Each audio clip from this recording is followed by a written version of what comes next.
नमस्कार दोस्तों, आपका हमारे YouTube चैनल ओए कहानियाँ में स्वागत है। ऐसी ही और कहानियाँ सुनने के लिए हमारे चैनल को सब्सक्राइब करें और बेल आइकन को प्रेस कर दें ताकि हर कहानी का नोटिफिकेशन आप तक पहुंच सके। आज की कहानी का नाम है बंटवारा। निहारिका की शादी के 6 महीने ही हुए थे कि जेठानी का देहांत हो गया और नई नवेली बहू पर 3 बच्चों की जिम्मेदारी आ गई। निहारिका ने कभी उन बच्चों को माँ की कमी महसूस नहीं होने दी। इसी बीच वह भी एक बेटे की माँ बन गई। चारों बच्चों को संभालते निहारिका का वक्त कैसे बीत जाता था पता ही नहीं चलता था। धीरे धीरे बच्चे बड़े हो गए और उच्च पदों पर आसीन हो गए। बस निहारिका के बेटे की अच्छी नौकरी नहीं लग पाई। निहारिका के घर में उसकी ननदों का निरंतर आना जाना लगा रहता था, यह देखने के लिए कि कहीं निहारिका उनकी बड़ी भाभी के बच्चों के साथ भेदभाव तो नहीं कर रही। यशस्वी, निहारिका के जेठ का बेटा, शादी के योग्य हो चुका था और अच्छी नौकरी होने के कारण अच्छे रिश्ते आने शुरू हो गए थे। जल्द ही सुप्रिया ने यशस्वी की पत्नी बनकर घर में प्रवेश किया। निहारिका ने कभी भी उसे ये अनुभव नहीं होने दिया कि वो उसकी सगी सास नहीं है, लेकिन सुप्रिया की ननद सास से उनके परिवार का ये प्यार बर्दाश्त नहीं हुआ और उसने सुप्रिया के कान भरने शुरू कर दिए। सुप्रिया भी अब ननद सास की बातों में आ चुकी थी।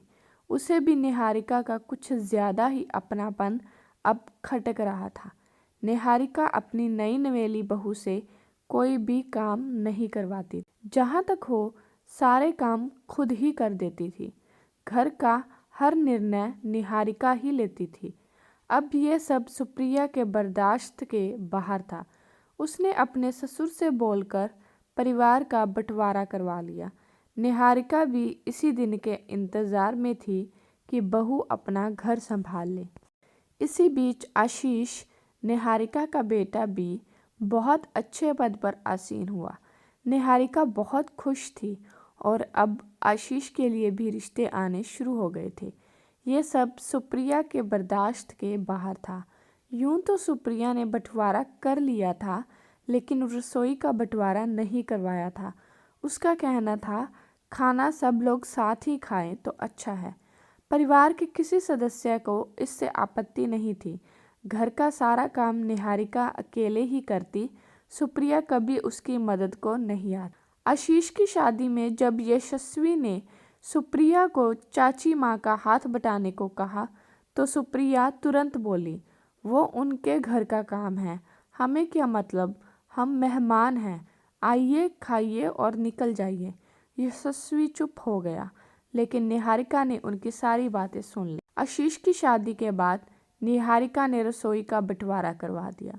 सुप्रिया बोली, चाची माँ, इसकी क्या ज़रूरत है, हम कौन सा यहीं रहते हैं, सप्ताह में 2 दिन आते हैं और चले जाते हैं, रसोई बांटने की ज़रूरत तो नहीं थी। निहारिका बोली, बहू, मैं तुम्हारी नौकरानी नहीं हूँ जो तुम्हारी सेवा करूँ, और सास भी नहीं जो तुम मेरी मजबूरी हो। मैंने अपना कर्तव्य पूरा किया। यशस्वी और आशीष में कभी फ़र्क नहीं किया, लेकिन तुमने मुझे बता दिया कि मैं अलग हूँ। तुम दोनों मेरे बेटे बहू हो और हमेशा रहोगे, लेकिन अपनी जिम्मेदारियों के साथ। चाहे 2 दिन के लिए आओ या 2 साल, दोनों अपना अपना घर संभालो। सुप्रिया को अपनी भूल का एहसास हो गया। उसने दूसरों की बातों में आकर भूल की थी।